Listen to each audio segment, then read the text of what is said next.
چی سر داری بابا؟ اومدی نگاه بکن شعبان در دبات یخ بکنیم اما استاد تاثیر نره. چرا آقا؟ تاثیر نره. چرا؟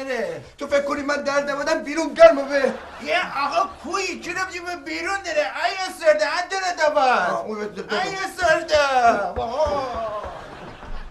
نگاه بکن نور دینی دیوار جور تنی انه نور بگیری بشی جور از ان نور بشم بجار اوه زرنگی بعدن تو ان نور خاموش کنی مع بجار جم بکفم بیجی می دست با پیش کفه و من مخسره بکنی دست با اشکم مگه از تو بگی خواه انه نور تا و دیوار جور ما بگیرم بشم جور خواه ولی غول بده خاموشم نه غلطم غلطیه ما تو دیرن تو بشو بجار باشه ما اینجا جورتر بگیر خواهیم رکورد بدنم رکورد ما بوشه بوشه خانم اجازه دیدید سوال از شما